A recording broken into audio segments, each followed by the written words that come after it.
La deuxième délibération est une délibération importante puisque, évidemment, cet été a été marqué, vous le savez tous, par plusieurs sinistres et catastrophes naturelles. Il y en a eu beaucoup, beaucoup. Nous avons souhaité manifester notre solidarité dans 3 situations. On aurait pu en prendre d'autres, dans 3 situations. Et je vais laisser Ramona Desmond nous présenter ces 3 éléments de solidarité comme on le fait régulièrement. Merci, monsieur le maire. Bonsoir à toutes et à tous. Comme vous savez, l'été 2021 a été marqué par plusieurs sinistres et catastrophes naturelles. On commence par celui qui se produit sur notre territoire dans le Var, qui s'est produit avec un incendie qui a démarré à bord de l'autoroute 57 et au nord-ouest de Toulon. Il s'est propagé sur 8100 hectares et a détruit 7100 hectares de forêt, vignes et habitations. La moitié de réserve nationale naturelle estimée de la plaine de Meure a été détruite, mais cet incendie a été maîtrisé depuis le 23 août. Mais quand même, il a fait quelques dégâts, comme aussi de matériel, mais aussi 2 morts et 26 blessés, dont 19 civils et 7 pompiers. Et plus de 10 000 personnes ont dû être évacuées. Un deuxième sinistre, de l'autre côté de la Méditerranée, où des violents incendies ont ravagé des dizaines de milliers d'hectares de territoires situés dans 26 préfectures algériennes, du 9 au 18 août. Ces feux ont tué au moins 90 personnes et déplacé des milliers d'habitants. Et depuis le début de l'année, 124 271 hectares ont été brûlés en Algérie. Et le plus récemment, c'était le séisme qui a eu par ailleurs ravagé le sud-ouest d'Haïti le 14 août dernier. Déjà qu'un autre séisme a eu lieu il n'y a pas longtemps, en 2010, et que les Haïtiennes ne se sont pas encore remises de ce dernier sinistre. Cette fois, le bilan humain s'élève à plus de 2200 morts, 330 disparus et plus de 12 000 blessés. Il s'agit que d'un bilan provisoire parce que les opérations de secours ne sont toujours pas terminées et plus de 600 000 personnes ont été affectées par ce séisme qui aggrave encore un peu plus la situation d'Haïti. Ceci exposé, considérant le nombre de personnes affectées et l'ampleur des destructions qui ont eu lieu au cours du mois d'août dans les différents territoires ci-dessus mentionnés, il est proposé au conseil municipal de s'associer à l'élan de solidarité en faveur des Varois touchés par l'incendie et de verser une subvention exceptionnelle de 5 400 € à l'association des maires du Var, de s'associer aussi à l'élan de solidarité en faveur de populations des Kabylies et de verser une subvention exceptionnelle de 5 400 € au Croissant Rouge algérien, et de s'associer à l'élan de solidarité en faveur de la population haïtienne et de verser une subvention exceptionnelle de 5 400 € au Secours populaire français. Il est précisé que chacun des aides octroyées représente un montant de 15 centimes d'euros par habitant et sur la base d'une population alsacienne estimée à 36 000 habitants. La dépense en déculant sera imputée au budget 2021, compte 6 574 sur 0,48. Je vous remercie. Merci. Voilà cette proposition de délibération. On a, vous le savez, c'est pas la première fois qu'on fait une délibération et qu'on verse des solidarités. Je crois que c'est important. On a fait le choix du Var parce que c'est les communes qui, imaginons qu'il nous arrive quelque chose, on serait intéressé que les communes françaises nous manifestent cette solidarité. La Kabylie parce que il faut bien dire qu'on a quelques interrogations sur l'attitude du gouvernement algérien et que, en plus, la communauté kabyle est très présente dans notre ville, d'origine kabyle est très importante. Et puis, bien évidemment, Haïti, parce que c'est Haïti, on a l'impression que tous les malheurs du monde arrivent sur ce pays. L'autre remarque qu'on peut ajouter, c'est qu'il y a 15... on est passé, et c'est un élément de 10 centimes par habitant. Il nous a semblé qu'il était important de faire un effort supplémentaire à 15 centimes pour habitant. Donc on est passé en gros de 3 600 € à 5 400 € pour cette solidarité. Oui, Madame Matougui. Oui, alors je suis d'accord avec vous sur la solidarité et l'importance d'être solidaire, de montrer notre solidarité, que ce soit aux villes en France ou même à l'étranger. En revanche, c'est un peu la forme où j'aimerais qu'on puisse progresser un petit peu. Finalement, peu d'Alsaciens sont au courant du fait qu'on agisse dans cette solidarité, qu'elle soit internationale. Alors déjà, peut-être qu'on pourrait faire un peu plus de communication autour de ça, mais pourquoi pas coupler d'autres actions avec le fait plutôt que de faire du saupoudrage de subventions, pourquoi pas organiser des collectes, faire intervenir des associations qu'on mettrait en valeur. Et je pense qu'on pourrait peut-être plus être utile au niveau de, quelle que soit la ville ou la destination vers laquelle s'organiserait cette solidarité. Et ça permettrait de faire participer les Alsaciens, beaucoup plus que de dire ça revient à 15 centimes par habitant. Merci. Moi, ce serait une forme de mettre en mouvement en fait la solidarité. J'ai bien compris. J'ai bien compris. Et d'ailleurs, c'est une remarque qu'on s'est y compris faite. Donc, on a ça, c'est le choix de la ville. Il y a un tissu associatif important qui manifeste ces solidarités. Et je pense qu'en effet, à l'intérieur de ce tissu associatif, nous pouvons aider à ce que les solidarités se manifestent.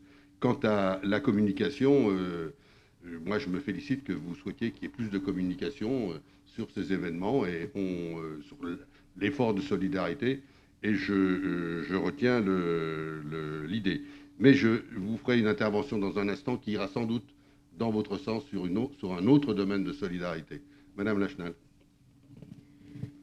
Oui, merci, monsieur le maire. Oui, je ne peux que approuver ce que vous venez de dire et une partie de ce qu'a dit aussi madame Matougui, puisque de toute façon, nous avons la chance à Annemasse d'avoir un réseau d'associations qui travaillent énormément sur la solidarité ici et là-bas, que nous soutenons évidemment par des subventions, mais aussi par une écoute et une approche systématique de leurs projets.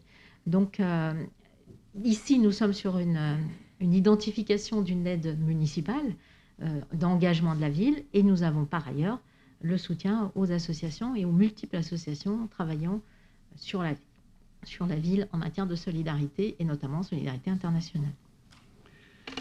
Merci. Est-ce qu'il y a d'autres interventions? Est-ce qu'on peut passer au vote? Est-ce qu'il y a des votes contre? Est-ce qu'il y a des abstentions?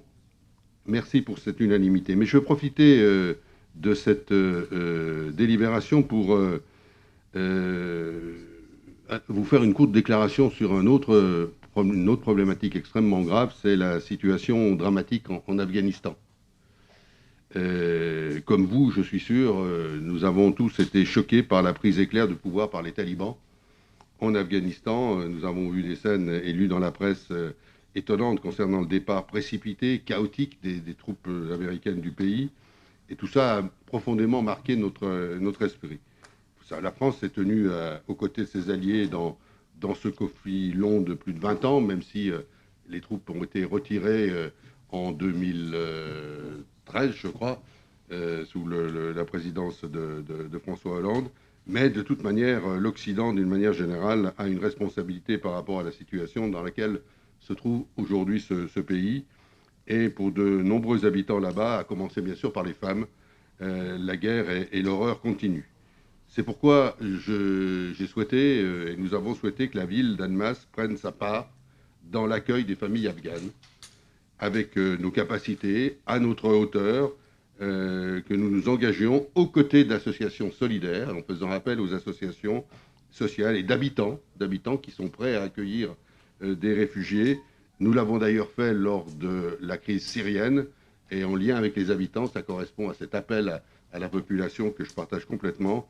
Nous avons une convergence avec la ville d'Annecy. Il y a un travail qui est commencé avec la ville d'Annecy pour que cet accueil prenne effet dans les prochaines semaines. Nous souhaitons une vraie collaboration aussi avec les autorités, c'est-à-dire avec le préfet parce que sans ces autorités-là, on ne pourra pas faire des choses importantes. C'est leur première responsabilité. Et si les autorités régaliennes ne nous accompagnent pas, on aura du mal à avoir des résultats concrets. Voilà, je voulais vous en informer. La ville d'Annemasse, comme la ville d'Annecy, donc, sera là aussi solidaire et, dans la mesure de ses moyens et dans la mesure de ses disponibilités, accueillera autant que faire se peut, avec le soutien de la population, avec l'engagement de la population et des associations, accueillera des familles réfugiées afghanes. Monsieur Gaconnet. Oui, merci, bonsoir à tous. Bon, c'est vrai que les images ont été choquantes. Et puis après, il y a eu un long débat sur l'immigration régulière, irrégulière en France. Mais c'est vrai que je me doutais que la ville d'Annemasse serait forcément, pas intéressée, mais en tout cas partenaire de l'accueil de familles. Moi, d'un point de vue plus général, et c'est pas propre à Annemasse, mais c'est vrai que ce qui me pose vraiment beaucoup de problèmes, c'est d'accueillir des gens dans des conditions qui ne sont...